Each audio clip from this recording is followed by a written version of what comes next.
अस्सलाम वालेकुम स्टूडेंट्स, मैं हूं निज़ामी। आज का हमारा टॉपिक है law of conservation of momentum. तो ये टॉपिक स्टार्ट करने से पहले आप लोगों से एक छोटी सी रिक्वेस्ट है, अगर हमारा यूट्यूब चैनल आपने सब्सक्राइब नहीं किया तो यूट्यूब चैनल सब्सक्राइब कर लें और साथ में दिए गए बेल आइकन को हिट कर दें ताकि हमारी हर आने वाली वीडियो आप तक बआसानी पहुँच सके। तो आइए हम अपने टॉपिक की तरफ चलते हैं बगैर टाइम ज़ाया किए। यहाँ पे मैंने लिखा हुआ law of conservation of momentum. इसकी डिफाइन की अगर मैं बात करूँ तो वो कहता है total momentum of a body before collision and after collision remain constant, remain conserved और रिमेन इक्वल। यानी कि बिफोर कोलिजन हमने टकराने से पहले अगर और टकराने के बाद का अगर मोमेंटम आपके पास दोनों का बराबर आ जाए तो इसको हम बोलते हैं law of conservation of momentum. तो आइए डायग्राम से स्टार्ट करते हैं। ये मास दो बॉडीज ली है जिसका एक का मास m1 है, दूसरी का मास m2 है। वेलोसिटी से जा रही है u1 से जा रही है, u2 से। ये देखें यहाँ पे एरो जो है वो मैंने ज्यादा बड़ा लगाया, यहाँ पे एरो जो है वो छोटा है, स्मॉल है। इसका मतलब है ये इसकी वेलोसिटी जो है वो ज्यादा है इसकी वेलोसिटी से। मास m1 की जो वेलोसिटी है वो मास m2 से ज्यादा है। क्यों ज्यादा है? इसकी एक हम मिसाल लेते हैं। आप जो है एक कार पे जा रहे हैं और दूसरी कार को आप हिट करना चाहते हैं, लेकिन ऐसे करना नहीं चाहिए। हम सपोज कर रहे हैं तो क्या होगा, अगर आपकी और इस कार की m2 वाली कार की जो वेलोसिटी है वो सेम हो जाए, यानी कि मतलब स्पीड सेम हो जाए तो कोलाइड होगा? नहीं होगा। अगर इस आपकी स्पीड इसकी स्पीड से कम हो जाए फिर भी कोलाइड नहीं होगा, क्योंकि आपकी जो कार है वो वहां तक पहुंच ही नहीं पाएगी। तो इसके लिए कोलाइड करने के लिए आपके पास एक शर्त होनी चाहिए। वो शर्त ये है कि आपकी जो स्पीड है वो m2 वाली स्पीड से या दूसरे वाली कार की स्पीड से ज्यादा हो। अगर ज्यादा होगी तो कोलाइड होगा। तो इसी तरह बिल्कुल यही यहाँ पे हमने लिए बाल्स, इसकी वेलोसिटी जो है वो इससे ज्यादा है। क्यों ज्यादा है? क्योंकि इसने जो है वो इससे आगे हिट होना है। इसके बाद दूसरी के फिगर की तरफ जाए तो यहाँ पे आपस में बात क्या होगी, कोलाइड हो गई, टकरा गई। फिर तीसरी फिगर में हम जाए तो यहाँ पे क्या हुआ है, वेलोसिटी जो m2 की वेलोसिटी थी वो गेन कर ली m1 ने, और जो m1 की वेलोसिटी थी वो गेन कर ली m2 ने। यानी कि इसकी यहाँ पे आफ्टर कोलिजन क्या हुआ है, इसकी वेलोसिटी m1 वाली की वेलोसिटी कम हो गई है, m2 वाली की वेलोसिटी क्या हो गई है, ज्यादा हो गई है। तो इसको हम डायग्राम को समझ लें तो हमकी डेरिवेशन या एक्सप्लेनेशन आसानी से हो जाएगी। अब हम करते हैं एक्सप्लेनेशन। इन फिगर्स की तरफ देख के आपने क्या करना है, इसकी एक्सप्लेनेशन कर लेनी है। यहाँ पे मैं लिख रहा हूँ आपके पास एक्सप्लेनेशन। बिल्कुल आसान टॉपिक है, अगर इस डायग्राम को समझा जाए तो आपके लिए बिल्कुल आसान है। हमने क्या करना है, पहले एक्सप्लेनेशन में वजाहत में कहना है कि कंसीडर टू बॉडीज, दो या two balls whose masses is m1 and m2। यहाँ पे मैं लिख रहा हूँ कंसीडर किया है हमने, कंसीडर टू बॉडीज whose जिनके मासेस जो है, या यहाँ पे हम बाल्स ले रहे हैं तो यहाँ पे आप लिखोगे consider two balls whose masses are m1 and m2। दो हमने मासेस लिए हैं जिनका, दो हमने बाल्स लिए हैं जिसके मासेस क्या है, m1 और m2 है। और m1 वाली वेलोसिटी मैक्सिमम है m2 से। जब यहाँ पे लिख रहे हैं these are moving with velocity u1, यहाँ पे लिख रहा हूँ these are moving with the velocity,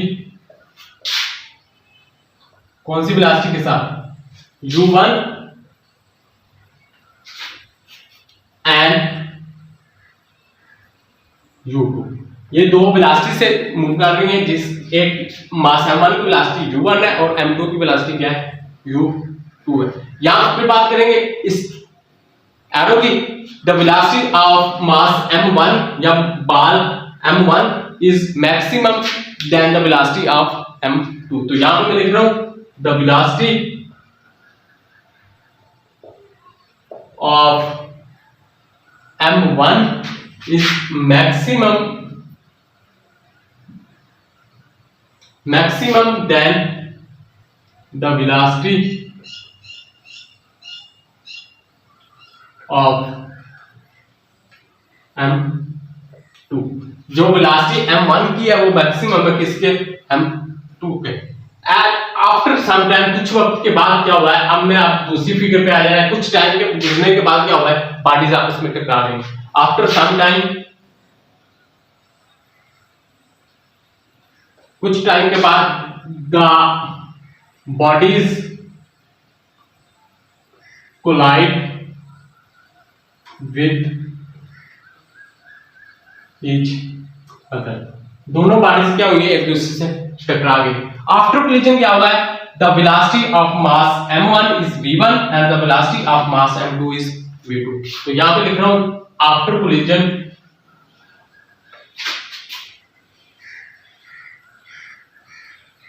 the velocity of m1 is v1 and the velocity of m2 is v2। कुछ टाइम के बाद यहां पे ये मजीद ऐड करेंगे the velocity of m1 is maximum than the velocity of m2। लिख रहा हूं the velocity of m1 is maximum than the velocity of m2। m1 की जो वेलोसिटी है वो m2 से क्या है, ज्यादा है। ये था डायग्राम्स की मदद से हमने एक्सप्लेनेशन की। आपको क्या करना है, इसकी डेरिवेशन करने के लिए मुझे ये रेस करना पड़ेगा क्योंकि जगह नहीं है, तो मैं ये आप रेस कर रहा हूं, इसके बाद हम करेंगे इसकी डेरिवेशन। तो चले ये रेस कर दिए, यहां पे हम पॉइंट देंगे इसकी डेरिवेशन का। ये मैंने पॉइंट दे दिया। अब हमने जो है वो फार्मूला पढ़ा था मोमेंटम का। मोमेंटम बराबर होता है आपके पास P बराबर होता है किसके, बोला mv। The product of mass and velocity is called momentum. तो यहाँ पे जो मोमेंटम प्रोड्यूस हो रहा है बिफोर कोलिजन वो किसके इक्वल होगा, m1 और u1 के। और बॉडी m2 में दूसरी बाज में जो मोमेंटम क्रिएट हो रहा है वो किसके बराबर होगा, m2 के और u2 के। तो यहाँ पे मैं लिख रहा हूं the momentum of ball m1 का मोमेंटम क्या है, द मोमेंटम, ये देखिए मोमेंटम ऑफ बॉल m1 का मोमेंटम क्या हो जाएगा, m1 the momentum p of वही आएगा, वही मोमेंटम को किससे रिप्रेजेंट किया जाता है, p से। तो momentum p of ball m1 किसके बराबर है, m1 के और u1 के। इसी तरह momentum p of ball m2 का यहां पे लिख रहा हूं the momentum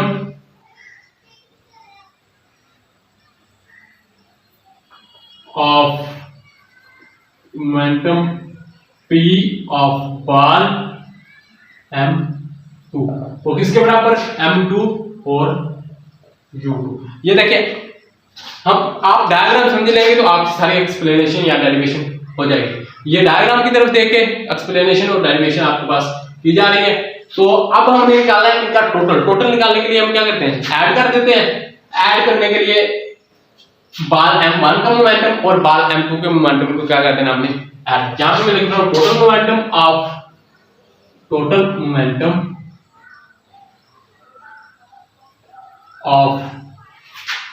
masses before collision टकराने से पहले का जो टोटल मोमेंटम है वो किसके बराबर हो जाएगा, आपके पास दोनों को ऐड कर देंगे m1 u1 प्लस m2 और u2 के। अब ये देखिए ऐड कोलिजन टकरा के यहां पे आप पॉइंट देंगे, फिर डेरिवेशन में आके बिफोर कोलिजन, टकराने से पहले, बिफोर कोलिजन, टकराने से पहले का जो मामला हुआ है वो हमने लिख दिया है, यानी कि टकराने से पहले क्या हुआ, मास m1 u1 फिर m2 का m2 u2, फिर इसका टोटल निकाल लिया m1 u1 प्लस m2 और u2। इसके बाद हम निकालेंगे आफ्टर कोलिजन, यहां पे हम पॉइंट देंगे आफ्टर कोलिजन, यहां से आफ्टर कोलिजन, टकराने के बाद क्या हुआ है मोमेंटम ऑफ बार, इसी तरह m1 का मोमेंटम निकालेंगे, फिर m2 का, और इन दोनों को क्या कर देना, टोटल कर देना है। तो करते हैं द मोमेंटम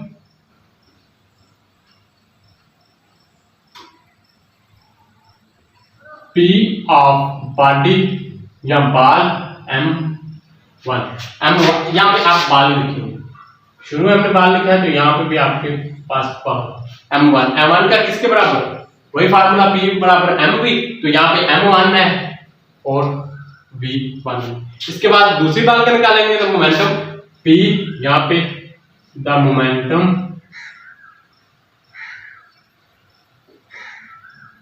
P ऑफ बाल m2 किसके बराबर, m2 के और u2 के। इसके बाद हम निकालेंगे टोटल, ये क्वेश्चन इसका टोटल निकालेंगे। टोटल निकालने के लिए यहां पे मैं आपके पास जो है वो टोटल निकाल रहा हूं, ये ऊपर वाला रेज कर रहे हैं, ये आपके पास रेज हो रहा है क्योंकि जगह नहीं है, ये रेज हो गया है। आपको क्या करना है, टोटल निकालना है, टोटल मोमेंटम ऑफ बॉल्स किससे का, आफ्टर कोलिजन, टकराने के बाद का, आफ्टर कोलिजन, टकराने के बाद का, किसके बराबर, m1 v1 plus m2 v2। अब यहां पे मैं जो है वो डिफाइन लिख रहा हूं law of conservation of momentum की, फिर हम अप्लाई करेंगे law of conservation of momentum in balls पे, फिर आपको समझा जाएगा। यहाँ पे अगर मैं इसकी डिफाइन लिख दूं तो ये आपके पास यहाँ पे इसकी आ जाएगी डिफाइन में हमने क्या किया था, पहले भी मैंने आपको बताया, total momentum of bodies before collision and total momentum of bodies after collision remain same, constant or conserved, that's called law of conservation of momentum. तो लिख रहा हूं, if the total momentum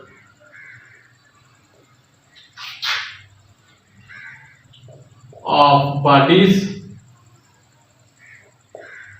before collision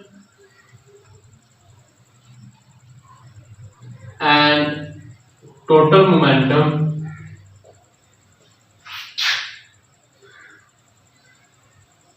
after collision remain same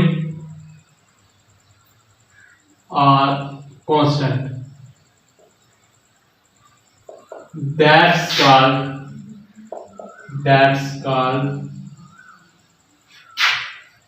law of conservation of momentum, इसको हम बोलते हैं law of conservation of momentum. अब दोबारा फिर इसके डेरिवेशन एंड में करेंगे, वो क्या है, टोटल मोमेंटम बिफोर कोलिजन एक तरफ ले लेंगे लेफ्ट हैंड की तरफ, और टोटल मोमेंटम आफ्टर कोलिजन एक तरफ ले लेंगे। यहाँ पे आप पॉइंट दोगे applying law of conservation of momentum on balls, यहाँ पे इस तरह लिखेंगे applying law of conservation of momentum, applying law of conservation of momentum on balls पे क्या करना है? तो यहाँ पे मोमेंटम बिफोर कोलिजन आ जाएगा, मोमेंटम बिफोर कोलिजन, इधर आ जाएगा momentum after collision, momentum after collision, टकराने के बाद का मोमेंटम। टकराने से पहले हमने क्या निकाला था? m1 u1 plus m2 u2। तो यहाँ पे मैं लिख रहा हूँ m1 u1 plus m2 u2 किसके बराबर? टकराने के बाद का m1 v1 plus m2 v2। That's called law of conservation of momentum. इस चीज को हम बोलते हैं law of conservation of momentum. अगर सारा जो काम हो रहा है वो एट कोलिजन पे हो रहा है, अगर कोलिजन नहीं होगी तो आपके पास law of conservation of momentum जो है वो फेल हो जाएगा। अगर सारा काम किसकी वजह से हो रहा है?